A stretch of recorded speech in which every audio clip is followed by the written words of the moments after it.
With us is Ken Berg, the musical director of the Birmingham Boys Choir, which has impacted our youth in our community now for more than 50 years. Ken, that is like, right. wow. Yeah. And you've been a part of that for most of those 50 years. Most of those years, I sure have. Yeah. So tell us a little bit about the history of the Birmingham Boys Choir. Well, let's back up even before then, if you don't mind. The history of boys' choirs of men and boys, our earliest records date from the 900s. Wow. So this tradition of men and boys singing together is one of the oldest traditions in Western civilization. Before there was ever a symphony orchestra or a marching band or a hip hop group or a jazz trio, before any of those things existed, choirs of men and boys have been singing together. Before there was ever a football or a baseball, soccer ball, before any of those things existed, choirs of men and boys have been singing together. Golf could possibly predate us a bit, but we're just... That's amazing. Birmingham Boys Choir was formed in 1973, incorporated in 1973. There was something a little bit before that, but they weren't an official organization. So they were incorporated in 73, November, I believe. I was hired in 1978. Okay.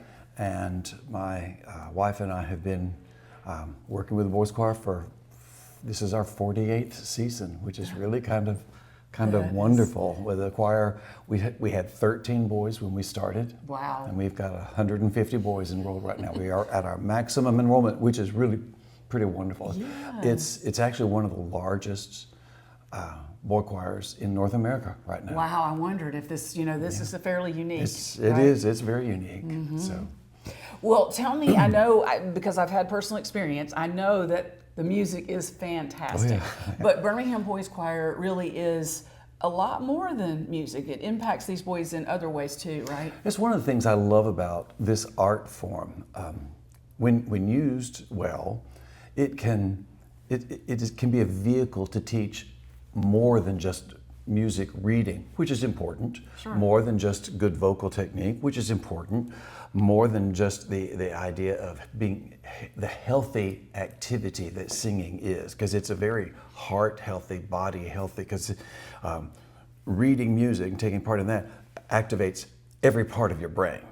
And it's also a very muscular, very physical skill. Your whole body is involved in it if you're doing it correctly. And boys can learn, well, we all can, but boys will learn that because boys are very physical. They're very muscular creatures. Yeah. And so if they realize that they're having to use muscles to do this, okay, they can do that. And it's really pretty amazing what they can do. And they don't really have any idea how powerful they are when they sing. It's pretty wonderful in its activity. But it also opens itself to talk about ideas and concepts. We have, in our program, we have life lessons. We have 12 life lessons. And it is wonderful how often we can reference them in our rehearsal technique or in the texts that we sing. We're very, very careful about what texts we put in front of these boys, what words we plant in their tender hearts and brains. And we're very careful about that. And it also allows us to not only address within the texts that we sing, but also just in the activity of singing. Johnny, this is work time. What life lesson do you think applies here? Life lesson number 4, which is do the right thing at the right time. When it's work time, work. When it's play time, play. Don't confuse those. When it's rest time, rest. When it's eat time, eat. Don't confuse. We don't play during eat time. We eat during eat time. Play during play. Playtime is important. Do it. Don't work during playtime. I know some adults that could learn that. Yeah. Don't eat during playtime. So being able to say, yes, this is work time, Johnny, so I need you to be working a little harder. Okay? And, it's planting those seeds and getting those ideas and concepts into their brain that shows up through every stage of our life. Well, and I was going to say, having done this so many years, I'm sure that you have seen as far as how the program's impacted young men into their later life. It's one of the most wonderful things. I have daddies who will bring their sons. Ken, I want you to teach my boy. I want him to learn the things I learned in this. And the boys who are in the choir, when they're in the choir, they enjoy it because it's camaraderie. They're with their friends. Especially with a group this large, it gives boys permission, and boys thrive on permission. And we'll come back to that in a minute. Yeah. But it gives them permission to enjoy this activity. But as they outgrow it, as they go off into college and into life, and they look back on the activity. And I wish if I had a nickel for every time an alum would, when I meet them out in life or at church or at a restaurant or whenever, on tour. We've had boys show up at our concerts when we're on tour because they live, in Japan, for pity's sake, or in DC. They'll come see the boys, and they'll say to me, "It was the most cherished thing I did. I didn't realize it at the time, but now looking back, it was the best thing that I did during my growing up years." And I just that validation does your heart a lot of good, and especially when I give them a chance to say it to the boys. We were in Japan on tour in 2009, and Jiri Misteki, who graduated from the choir in '93, is a lawyer in Osaka, and he took the train from Osaka to Tokyo to spend the day with the boys, and they had a great time with him. He was a head chorister. He even had his head chorister medal with him. Now he's married with children now, a big time international lawyer in Japan. But he told the boys that he was getting ready. His wife was pregnant. They were going to have a baby within the next couple of weeks. And the thing that made him sad about this was that his boy would never have a chance to be in the Birmingham Boys Choir growing up, because it meant so much to him to do that. And for our boys to hear that from this man, that I was you. I remember those warm-ups that you did. I did those same warm-ups when I was you. Wow. It was great. Well, now talk about age range. And so as far as those young men that could participate in this, the boys that could participate, what is the age range? We audition boys all year. Okay. We enroll boys in January and in July. Okay. We start them when they're 8. They have to be 8 years old. Okay. Quick side note: there is a very, very fine Birmingham girls choir. They are excellent. Okay. They'll start their singers at age 6. Okay. We start, boys and girls are different. Thanks be to God. We start our boys when they're 8 years old. 3rd, 4th, and 5th graders are our junior choristers. Okay. And they are like our farm team. They are learning music reading skills, the fact that there are lines and spaces and notes move up and down, those basic building blocks of musical language. Then they promote to senior choristers, which are 5th, 6th, 7th, and 8th graders, basically the unchanged boy voice. Okay. And then when they graduate in 8th grade, they can continue as graduate choristers, 9th through 12th grade. Okay. So we have 8 boys this year who are 12th graders, which is an average size of our 12th grade class. But 7 of those 8 boys started when they were 3, when they were in 3rd grade. Really? So they've been singing with us for 10 years. And think about the impact of that. You may love your 5th grade teacher, but you had them for a year. You may really enjoy your music teacher in middle school, but you had them for 3 years. But we have 10 years to invest into not just the musical direction of a boy's life, but also their heart and their spirit, and to be able to plant goodness, godly manhood, honor, loyalty, goodness, purity, steadfastness, all those gifts, to be able to supplant that and then support it over multiple years like that. It's a very heavy responsibility that we take very seriously, but the dividends it pays.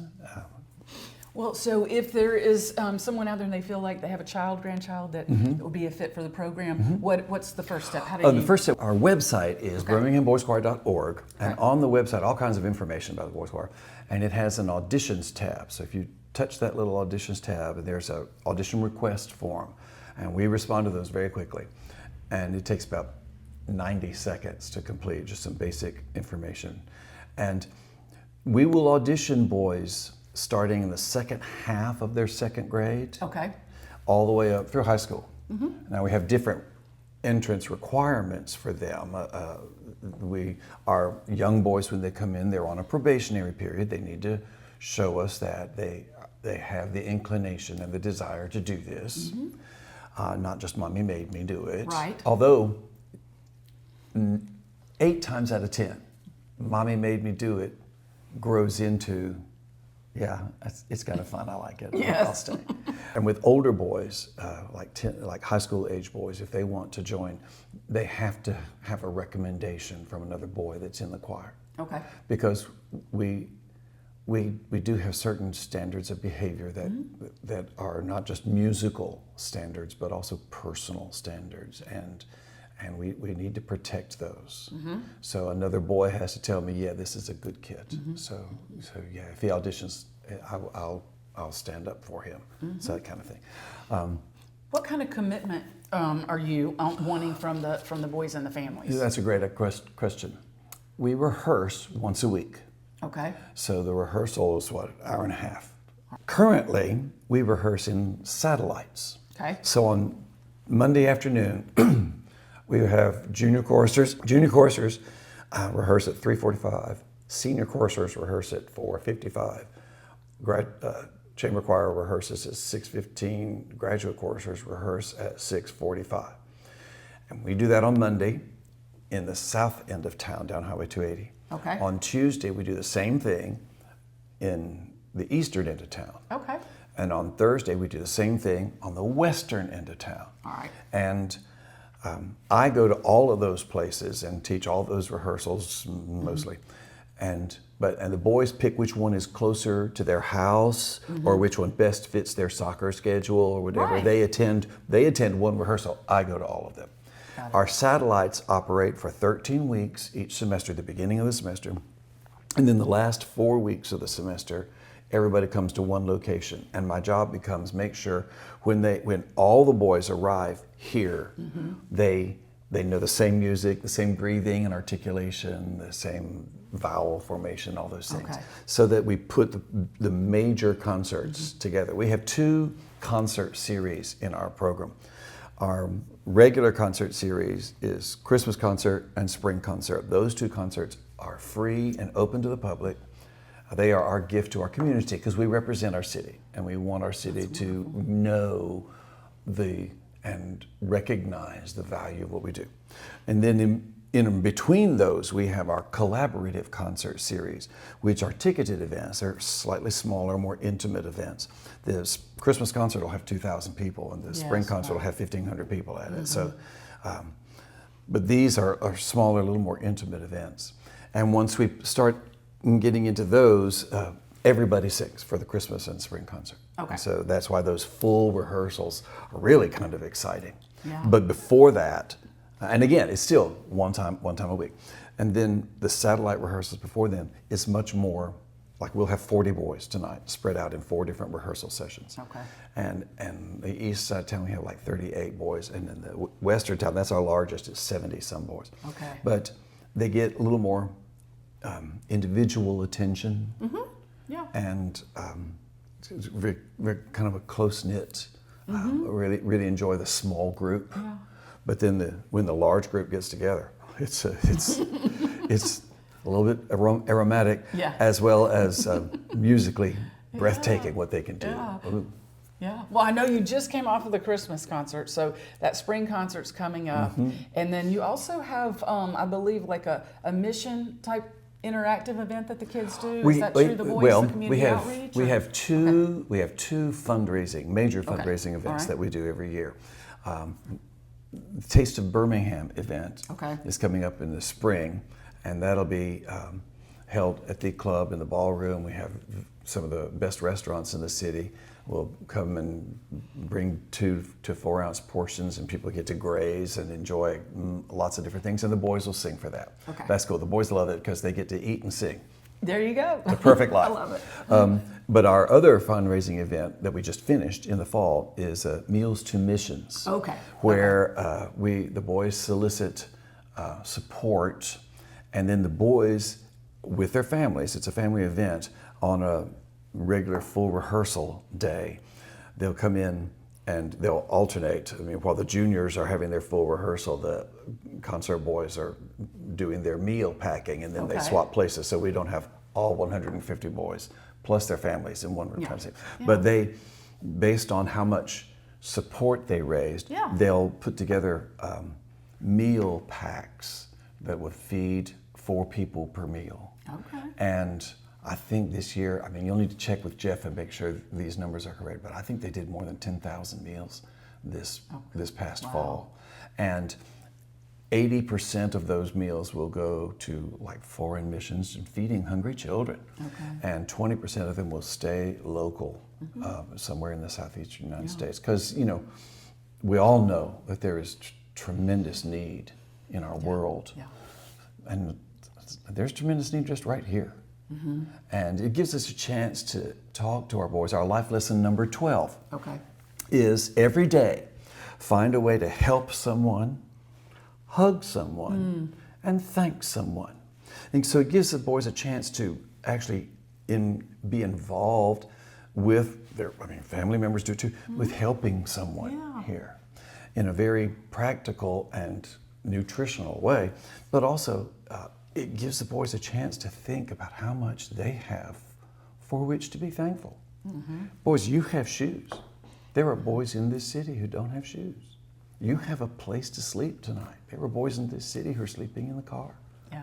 So you have so much to be thankful for. Don't take it for granted. So it's a great opportunity. Yeah, absolutely, absolutely. Well, as far as this program being able to exist for more than 50 years, you rely on the community support to make that happen, right? Yeah. Okay. Our tuition covers about, 30% of our budget. If the tuition had to support the budget, nobody could afford to do it.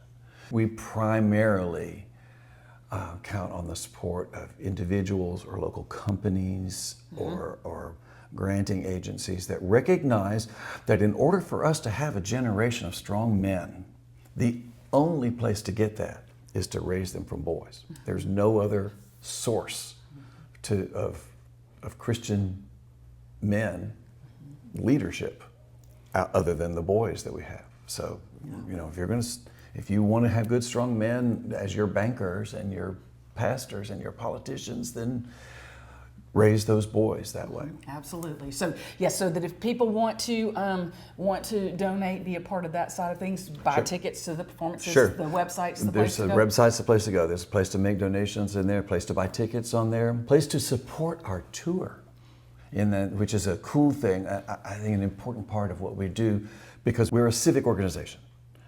We represent the city of Birmingham. We don't get any funding from the city of Birmingham, but we represent the city of Birmingham. We're not aligned with any particular denomination or church. The history of boys choirs dating from the 900s is firmly embedded in the church. I mean, it was completely a church-related thing. So that's part of our heritage, and we don't shy away from it.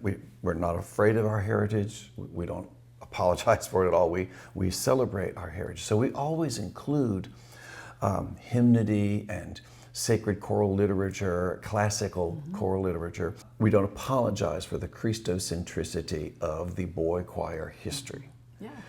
We don't proselytize, but we don't apologize for it either. So it's a very important part of what we do. And part of what we do is in the odd numbered years, we take our boys on tour. Okay. And we represent our city. We've toured, and every other tour is domestic and international. So our tour in 2009, we started touring in 1995.